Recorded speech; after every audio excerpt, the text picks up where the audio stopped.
Discuss कर रहे थे डिसएडवांटेजेस ऑफ डिपार्टमेंटल स्टोर।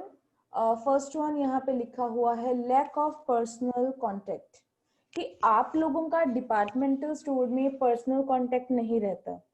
जैसे मैंने मॉल ऑफ अमृतसर में बोला, तो ये अगर मैं आपको एग्जांपल्स दे रही हूँ या कैंटीन्स में, तो वहां पे होता क्या है, बेसिकली आप जाते हो, चीजें लेते हो, एक पर्सन आपकी हेल्प करने के लिए खड़ा होता है, आप खरीदते हो चीज और उसके बाद पेमेंट करते हो, घर आ जाते हो। आपको क्या पता है उसका ऑनर कौन है? क्या आप वन टू वन कॉन्टेक्ट करते हो? क्या आपको पता है कि इस बार जिस पर्सन ने आपकी हेल्प करी है चीज खरीदने में, नेक्स्ट टाइम भी वही पर्सन वहां पे होएगा? क्या पता वो चेंज हो जाए। सो पर्सनल कांटेक्ट वहां पे नहीं रहता।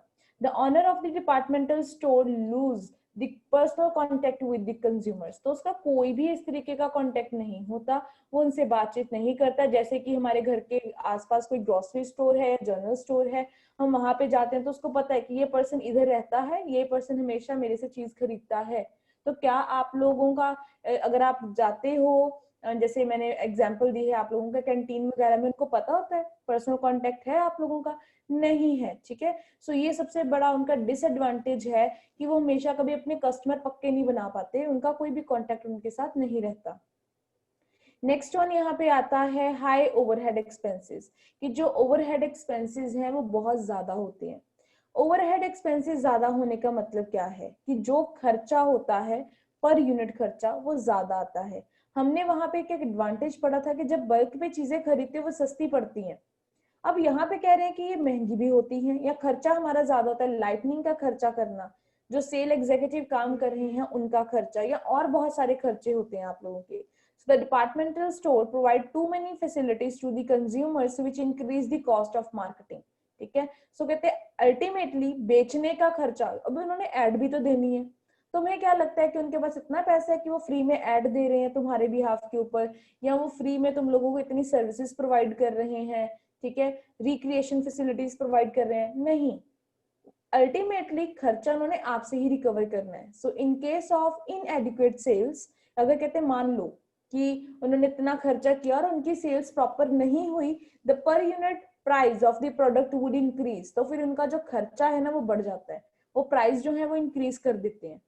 क्योंकि अगर उनकी सेल्स नहीं हो रही तो उन्होंने नुकसान थोड़ी ना लेना है, फिर अल्टीमेटली वो आप लोगों से ही इस पैसे को रिकवर करेंगे। कैसे? प्राइजेस को इंक्रीज करके। नेक्स्ट वन इन्होंने लिखा हुआ है अनफेवरेबल लोकेशन, कि जो लोकेशन है डिपार्टमेंटल स्टोर्स की वो अनफेवरेबल रहती है। These stores are situated center of the city. अब जो पर्सन विलेज से आता है उसके लिए तो ये अनफेवरेबल लोकेशन है। क्या वो उसको स्पेशल विजिट करना पड़ेगा? Only then he would be able to purchase things. तो अगर सिर्फ मतलब ये जो स्टोर्स हैं डिपार्टमेंटल स्टोर, ये सिटी एरिया के लिए बने हैं, अर्बन एरिया के लिए बने हैं। So this involves high cost for its site. तो कहते हैं कि एक तो फेवरेबल लोकेशन है, कि एक जलंधर में तुम बना रहे हो, सिटी एरिया में बना रहे हो, उसका खर्चा, उसको सेटअप करने का खर्चा, ठीक है, ऑपरेशन में लेके आने का खर्चा बहुत ज्यादा है।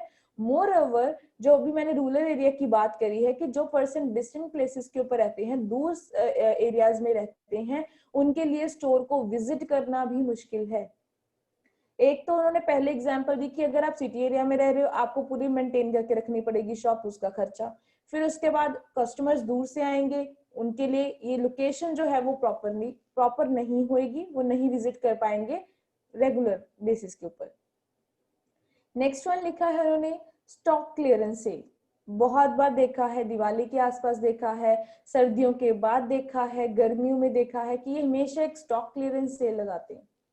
So to maintain their reputation and goodwill, the departmental stores have to sell their goods by arranging clearance sale with the change of season or fashion at reduced rates.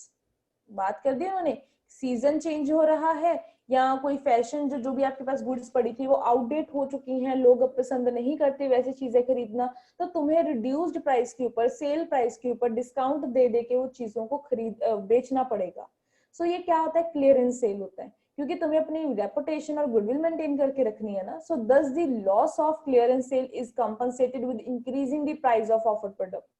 तो अब जो सेल लगाते हैं, हमें तो बड़ी खुशी होती है कि अब यहाँ पे सेल लगी है, इस मॉल में या इस डिपार्टमेंटल स्टोर में लगी है, इस यहाँ पे लगी है, तो हम चले जाते हैं, हम चीजें खरीद के ले आते हैं। आपको ये नहीं पता कि वो कभी भी लॉस में चीजें नहीं बेचते। पहली बात तो वो आप लोगों से प्राइस रिकवर कर लेंगे। सेकेंडली उसके बाद जब वो बाकी न्यू अराइवल जिसपे लिखा होता है, फ्रेश अराइवल लिखा होता है, उन चीजों का प्राइस, उन गुड्स का प्राइस, उन कपड़ों का प्राइस बहुत ज्यादा होता है। तो इसलिए लिखा ना कि वो कंपनसेट कैसे करते हैं उस लॉस को, बाकी चीजों का प्राइस वो बढ़ा देते हैं। आप नॉर्मल मॉल में जाते हो या कहीं पर भी, जैसे मैंने एग्जांपल आप लोगों को बताई है, तो वहां पे आप जाओगे, होता क्या है कि एक चीज वहां पे सेल में लगाई होती है कि आप 500 में 2 चीजें ले लो या 500 में 2 टी शर्ट्स ले लो। दूसरी जगह पे लिखा होता है कि ये 1500 की है, क्यों? ये फ्रेश अराइवल है। तो वो कंपनसेट करते हैं, वो प्राइस उन बाकी चीजों का इंक्रीज कर देते हैं। नेक्स्ट वन लिखा है सपोर्ट टू लूजिंग डिपार्ट, जो भी आप लोगों के डिपार्टमेंट्स हैं, जो भी डिपार्टमेंट्स लॉस में जा रहे हैं, अब उनको सपोर्ट प्रोवाइड होगी। अब सपोर्ट कैसे देनी है? So these are large number of shops in departmental stores. Some shops may incurring losses. अब कुछ shops होती हैं, जैसे कई बार होता है ना कि लोग बच्चों के कपड़े वहां से खरीदते, अपने नहीं खरीदते, लेट सपोज, ठीक है, क्योंकि एग्जांपल देनी है। तो कई बार ऐसे होता है कि मेन और वीमेन के जो डिपार्टमेंट्स हैं इनमें लॉस जाता है, और चिल्ड्रन जो भी डिपार्टमेंट है वहां पे बहुत ज्यादा प्रॉफिट होता है। तो सम शॉप्स में इंकरिंग लॉसेस, तो कईयों को लॉस होता है, which is to be compensated by profit of other shop, तो बाकी शॉप्स का प्रॉफिट उसको कंपनसेट कर देता है, ठीक है। सो does it reduce the overall profit of the business, but ultimately कहते प्रॉफिट तो बिजनेस का रिड्यूस हो जाता है ना।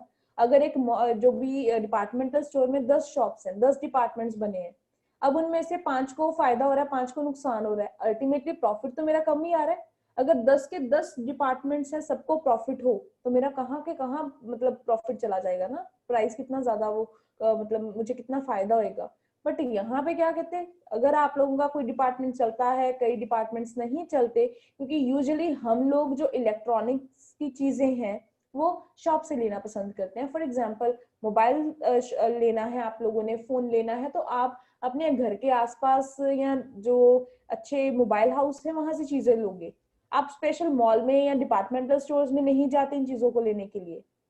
आप लोगों ने माइक्रोवेव लेना है तो आप अपने जो भी एक मार्केट में शॉप है वहां से लेना पसंद करोगे, ना कि डिपार्टमेंटल स्टोर से। सो उन चीजों की सेल वहां पे नहीं होती, तो उनके लॉस जो है वो अल्टीमेटली डिपार्टमेंटल स्टोर्स को ही बेयर करने पड़ते हैं। नेक्स्ट यहाँ पे आता है miss use of liberal facilities. किन चीजों की उन्होंने लिखा है कि कुछ ऐसी फैसिलिटीज दी जाती हैं जिनका वो अनड्यू एडवांटेज लेते हैं, ठीक है। So ultimately increasing the price of goods, तो इसी वजह से वो क्या करते हैं, गुड्स का प्राइस जो है वो इंक्रीज कर देते हैं जब भी कोई फैसिलिटी आप लोगों को प्रोवाइड की जाती है और आप उसका प्रॉपरली एडवांटेज नहीं लेते हो, ठीक है। या तुम्हें लगता है कि ये जो ज्यादा जैसे सेल लगी तो बहुत ज्यादा ही चीजें ले ली है, तो अल्टीमेटली उन्होंने कहीं से तो प्राइस रिकवर करना है।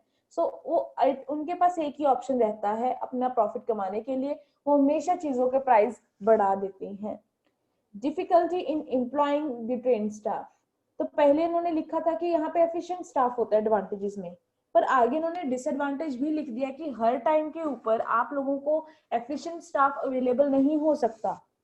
सो it is difficult to secure the service of trained staff as qualified and properly trained salesmen are not available। Her time के ऊपर वो लोग आपके पास नहीं हो सकते हैं। जब भी आपने वैकेंसी निकाली और ट्रेंड पर्सन आपके पास आ गया, हर बार ये चीज पॉसिबल नहीं है, इसलिए उन्होंने लिखा है moreover the frequent cycling of staff due to their resignation and termination causes many difficulty in organizing sale। बार बार दो चीजों का वर्ड नाम लिया इन्होंने, एक रेजिग्नेशन एंड टर्मिनेशन। कई बार वो खुद जो है रिजाइन कर देते हैं, समटाइम्स आप उनको निकाल देते हो, तो जो भी रीजन रहता है बार बार उनको ट्रेनिंग देना और फिर उनको रखना, फिर कई बार वो चले जाते हैं, कोई भी सेल्समैन नहीं होता, कौन चीजों को बेचेगा, ये जो प्रॉब्लम है डिपार्टमेंटल स्टोर्स में आम दिखती है। नेक्स्ट लिखा है रिक्वायर्स लार्ज कैपिटल, तो ये तो हमें पता ही है कि अगर आपने डिपार्टमेंटल स्टोर को मैनेज करना है, फॉर दैट आपके पास बहुत सारा पैसा होना चाहिए, इन्वेस्टमेंट होनी चाहिए, ओनली देन आप लोग जो है डिपार्टमेंट्स बना पाओगे, उसमें स्टॉक रख पाओगे, उन चीजों को बेच पाओगे। नेक्स्ट वन लिखा है limited consumers, the price of goods are quite high in departmental store, so only those person जो अफोर्ड कर सकते हैं वही विजिट करेंगे, सारे लोग विजिट नहीं करेंगे, ठीक है। सो नेक्स्ट वन लिखा हुआ है difficulty in management and control. Manage करना थोड़ा सा मुश्किल है, कंट्रोल करना थोड़ा सा मुश्किल है, क्योंकि जब आप डिपार्टमेंट्स बनाते हो फिर वो अपने डिपार्टमेंट्स को खुद मैनेज करेंगे, फिर उसके बाद उनकी सेल्स जो है, जो आप पेमेंट करोगे वो भी उनकी अलग अलग इंडिपेंडेंट होएगी। तो कहीं ना कहीं ये सारा जो आप डिपार्टमेंट्स बना रहे हो और वो अपने अपने काम कर रहे हैं, यहाँ पे कंट्रोल करने में, कंपेयर करने में उनको थोड़ा सा मुश्किल आ सकती है। ये डिसएडवांटेज यहाँ का